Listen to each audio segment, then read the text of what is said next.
década de planificación, diseño y acopio.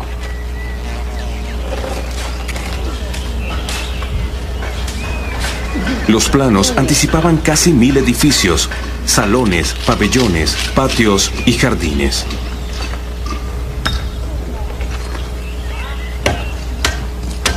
Los funcionarios reclutaron un ejército de 1 millón de obreros y buscaron los artesanos más finos del imperio, 10.000 en total. Los reclutas empezaron su agobiante trabajo. Los ladrillos de arcilla eran traídos de un horno lejano. Tras un recorrido de más de 1500 kilómetros, cada uno de ellos era colocado con precisión.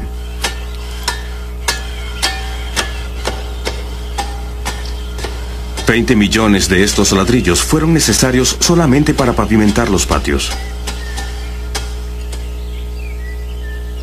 Los edificios del palacio se construyeron casi completamente de madera.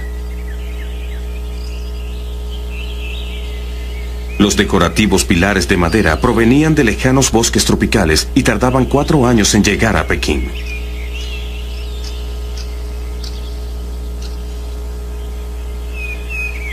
Se empleó mármol con dragones tallados para el basamento.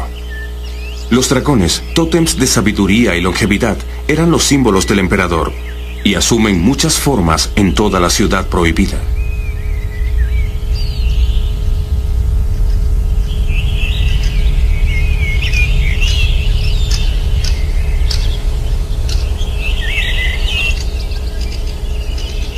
El trabajo del mármol presentó los desafíos más formidables a los constructores del palacio. Esta magnífica rampa es visualmente asombrosa, pero también pesa 300 toneladas. 20.000 hombres y miles de mulas y caballos trabajaron por 1 mes para transportar el mármol desde la cantera.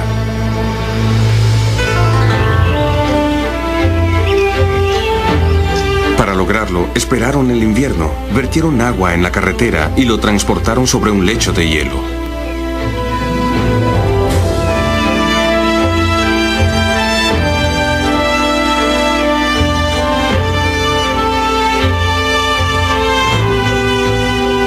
Este era el tipo de recursos usado.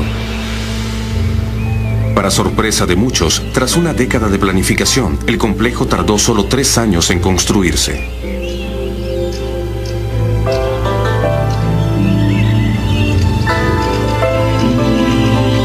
Las criaturas míticas tomaron su lugar en las azoteas para protegerlas del relámpago y coronar la nueva ciudad imperial levantada en las llanuras del norte de China.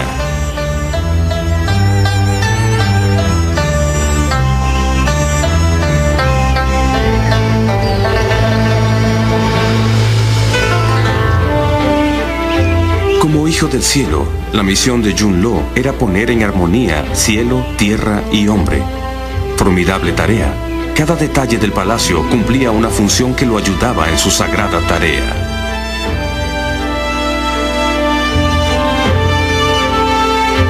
Un río divide el patio exterior. Su elemento, el agua, es equilibrado por el fuego de las antorchas talladas en las balaustradas de mármol blanco.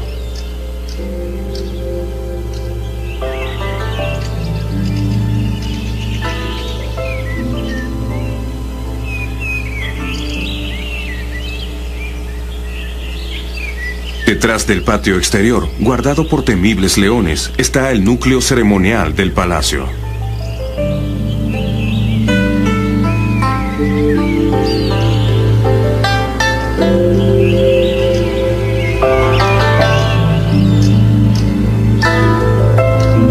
Para premiar a sus nobles, ministros y generales, el emperador presentaba su forma divina aquí, en las terrazas del edificio más grande del palacio, el majestuoso Salón de la Armonía Suprema.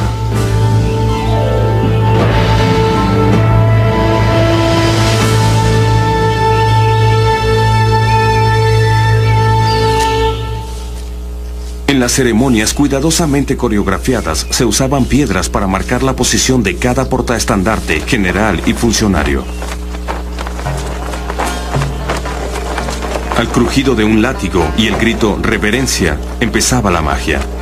Millares de personas se arrodillaban al unísono, apretando las cabezas contra el pavimento, tratando de mirar a hurtadillas al dios, al exaltado Hijo del Cielo.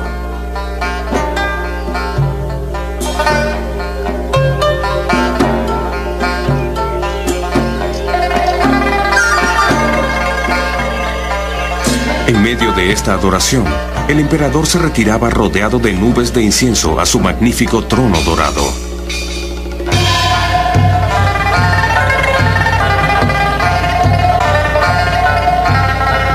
Estos eran momentos de ritual cósmico. Las ceremonias pretendían irradiar armonía a cada rincón del imperio.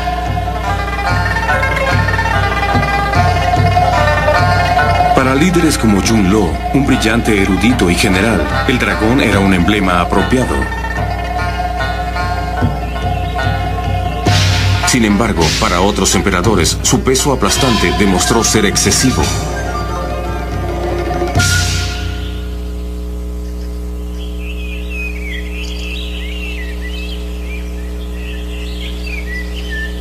Detrás del Salón de la Armonía Suprema, las habitaciones del emperador. Un laberinto doméstico presidido por un ejército de eunucos, sirvientes emasculados que llegaron a ser hasta 20.000.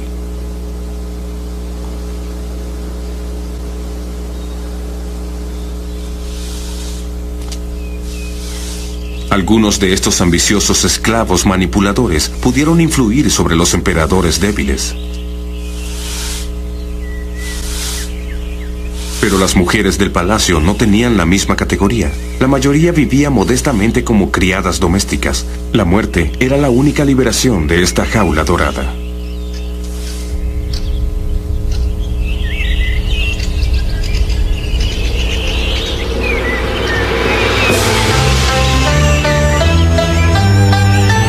Desde el Salón de la Pureza Celestial, los emperadores atendían los asuntos de Estado.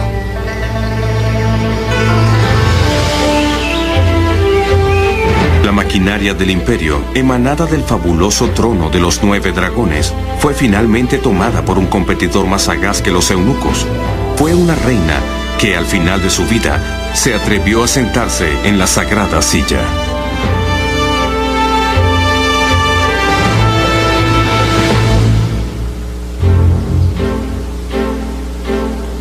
Ta Chi, llamada la emperatriz dragón de la dinastía Qin, agotó la vitalidad de los una vez poderosos hijos del cielo con vicio y corrupción.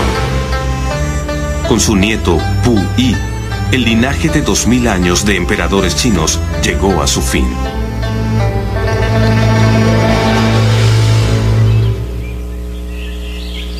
En el siglo XX, el sereno jardín del emperador Junloo, el centro del universo, fue sitiado por todos lados. La ciudad prohibida se había vuelto una fortaleza defensiva en vez de un centro de armonía y poder.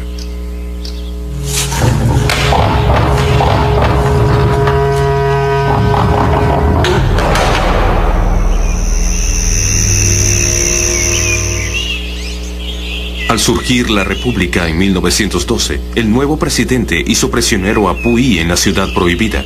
Poco después, la monarquía fue totalmente abolida.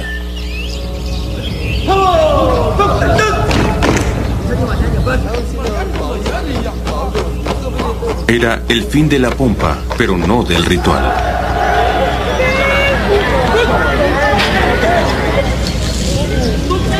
Actualmente, una nueva forma de peregrinación se concentra aquí.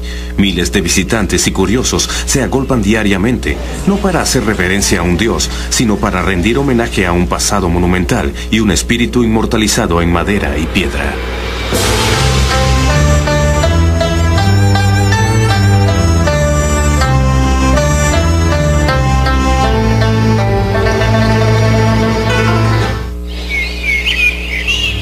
Un sitio en China que está en la lista de todos los viajeros es la Gran Muralla. Es realmente una de las grandes maravillas del mundo, con un atractivo místico para los extranjeros que ha durado siglos. Los antiguos decían que era un dragón de cuyos anillos poderosos se formó la nación. Para el hombre moderno, la Gran Muralla es el único monumento humano que puede verse a simple vista desde el espacio. Todos los sistemas están en marcha. Todo muy bien por aquí. Las leyendas de la Gran Muralla china son numerosas y pintorescas, pero su verdadera historia es más notable que cualquier fábula. La Gran Muralla se extiende desde el mar de Po-Hai al nordeste de China, a lo largo de la frontera con Mongolia y hasta los desiertos del noroeste.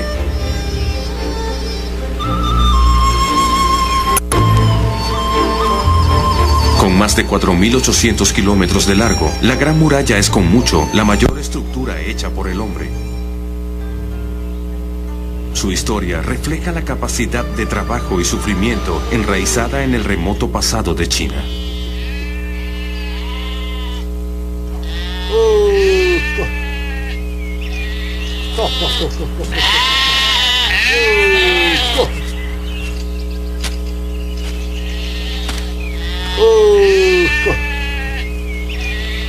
Los agricultores construyeron los primeros muros de China. Las vastas barreras de piedras protegían las cosechas y el ganado de los ladrones y la erosión.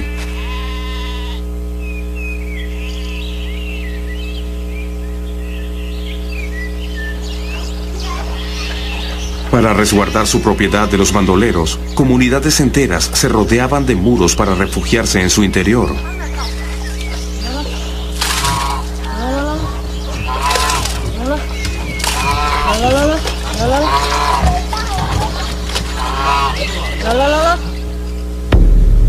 $220 años antes de Cristo, una emergencia nacional hizo que el primer emperador de China, Shi Huangdi, construyera una inmensa barrera contra un enemigo terrible.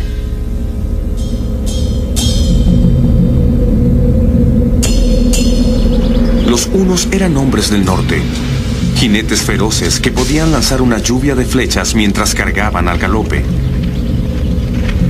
Según un ministro imperial, los hunos comían carne, vestían pieles y no construían casas. Se desplazaban como aves de rapiña.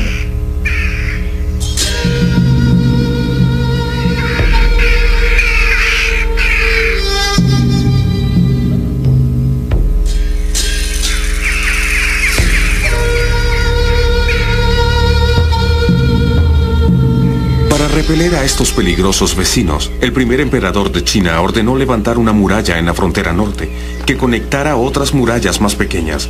Inmensa y construida a costo de gran sufrimiento, esta no sería, sin embargo, la Gran Muralla China definitiva.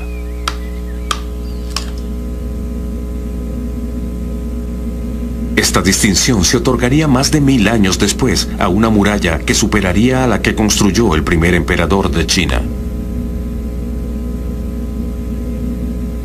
Es la Gran Muralla China de la dinastía Ming.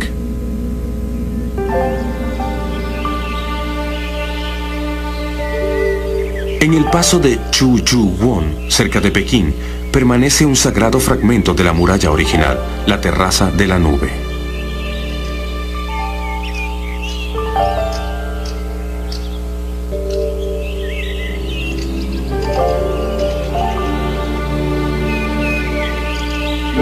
La elegante barrera fue construida por monjes budistas durante la dinastía Jung, que fue un encuentro de culturas. Aquí hay inscripciones en sánscrito, tibetano, mongol, uigura y otros.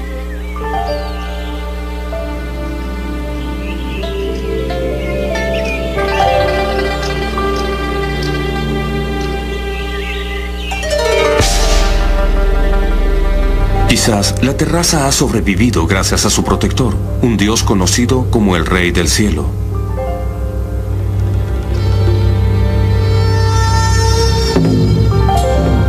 La deidad guardiana de la muralla y sus terribles cohortes aparecen solo en los sitios donde se han librado las batallas más sangrientas.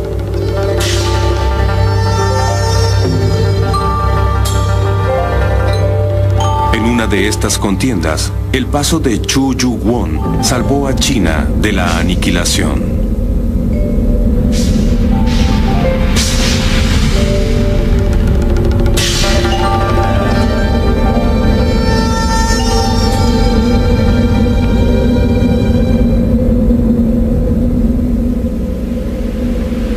A través del tiempo, la construcción de murallas en China era una manera de poner límite donde no los había naturalmente. Durante 1000 años, este matrimonio de piedra y montaña ayudó a crecer a la civilización china, a pesar de las constantes guerras con los vecinos nómadas. La muralla detuvo a la mayoría de ellos, hasta que llegó Genghis Khan. Se dice que fue enviado por el cielo para conducir a los mongoles. Este feroz autócrata dijo una vez que la mayor dicha que un hombre podía conocer era conquistar a sus enemigos, hacer llorar a sus familias, montar sus caballos y hacer el amor a sus esposas e hijas.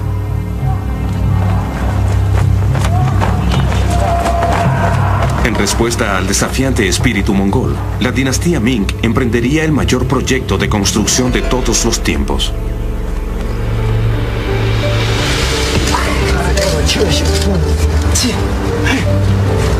Durante casi 200 años, a partir de 1400, soldados, campesinos y prisioneros trabajaron hombro con hombro.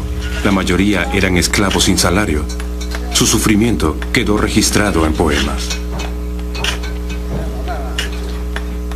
Nunca des a luz varones y dale carne a las niñas. ¿No ves los huesos que sostienen desde abajo la gran muralla?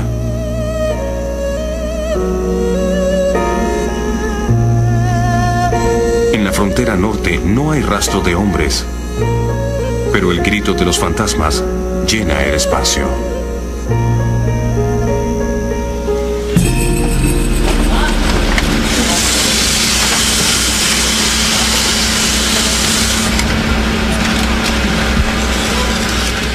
La muralla Ming empezó con 2 estructuras de ladrillo de aproximadamente 6 metros de alto y a 6 metros de distancia.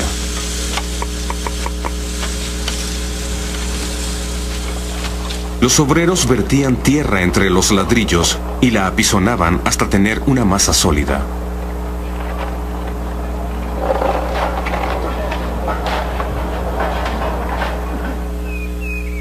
Donde faltan los ladrillos, este núcleo de tierra se revela. Esta fue la última morada para quizás cientos de miles de obreros.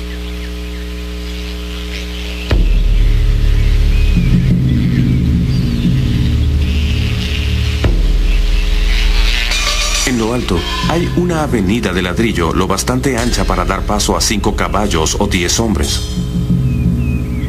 Las almenas permitían que los soldados dispararan para enfrentar al enemigo.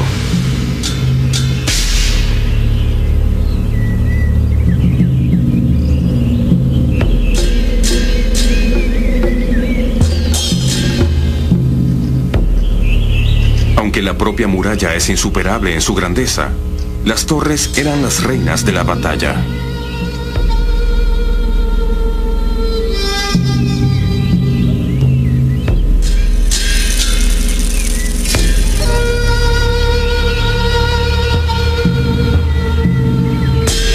Las torres, estratégicamente vitales, tenían defensas ingeniosas. Para tomar este fuerte, los asaltantes tenían que atravesar 9 murallas cuesta arriba. Los defensores podían retirarse de muralla en muralla y tomar posición definitiva en el propio fuerte.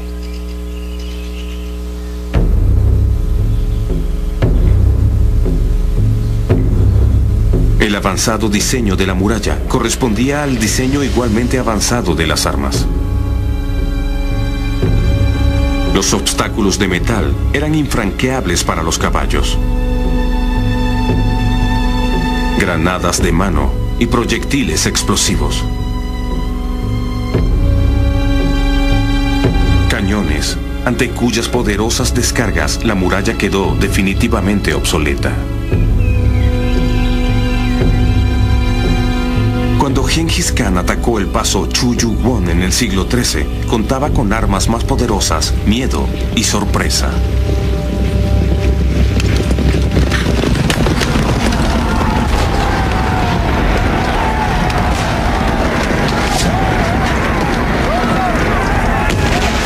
A través de señales de humo, una torre advirtió a las demás del ataque. Los refuerzos llegaron al rescate.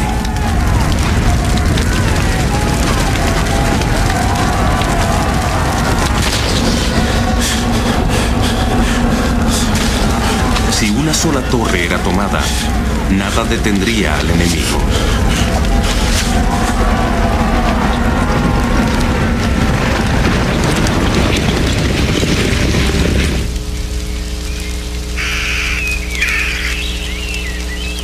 En el paso de Chuyuwon, la muralla detuvo a Genghis Khan.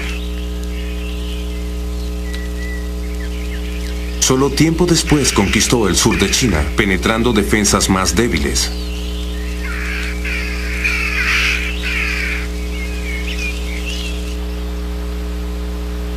Los Ming expulsaron a los descendientes del Gran Khan, empezando así una rivalidad de 3 siglos con los mongoles que produciría la Gran Muralla que existe hoy.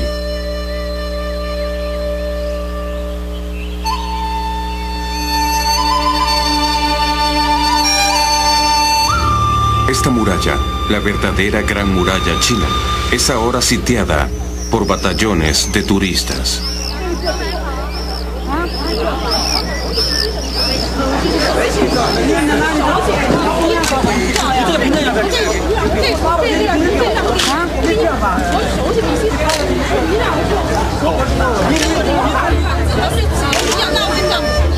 Cada uno seguirá diseminando la leyenda de una muralla sin parangón entre los monumentos humanos e invicta frente al tiempo.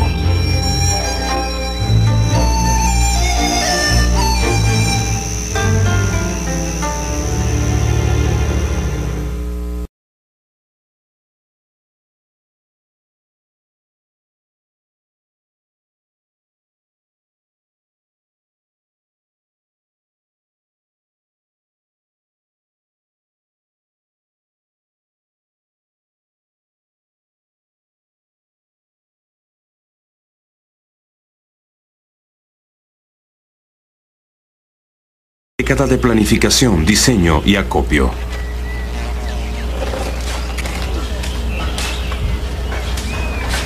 Los planos anticipaban casi 1000 edificios, salones, pabellones, patios y jardines.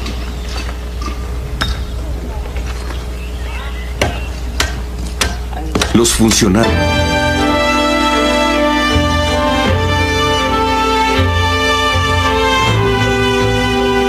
Este era el tipo de recursos usado.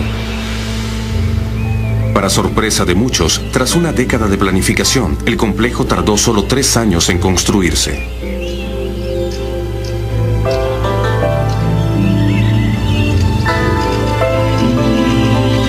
Las criaturas míticas tomaron su lugar en las azoteas para protegerlas del relámpago y coronar la nueva ciudad imperial levantada en las llanuras del norte de China.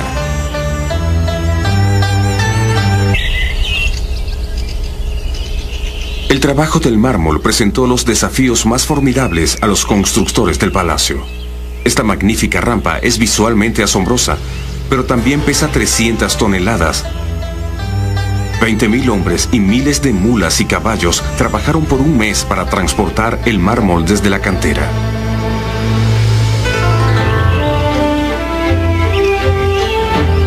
Para lograrlo, esperaron el invierno, vertieron agua en la carretera y lo transportaron sobre un lecho de hielo.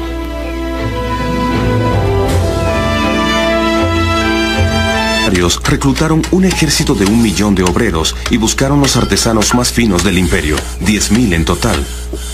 Los reclutas empezaron su agobiante trabajo. Los ladrillos de arcilla eran traídos de un horno lejano. Tras un recorrido de más de 1500 kilómetros, cada uno de ellos era colocado con precisión.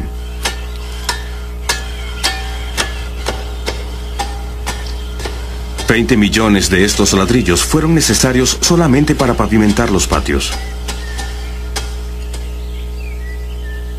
Los edificios del palacio se construyeron casi completamente de madera. Los decorativos pilares de madera provenían de lejanos bosques tropicales y tardaban 4 años en llegar a Pekín.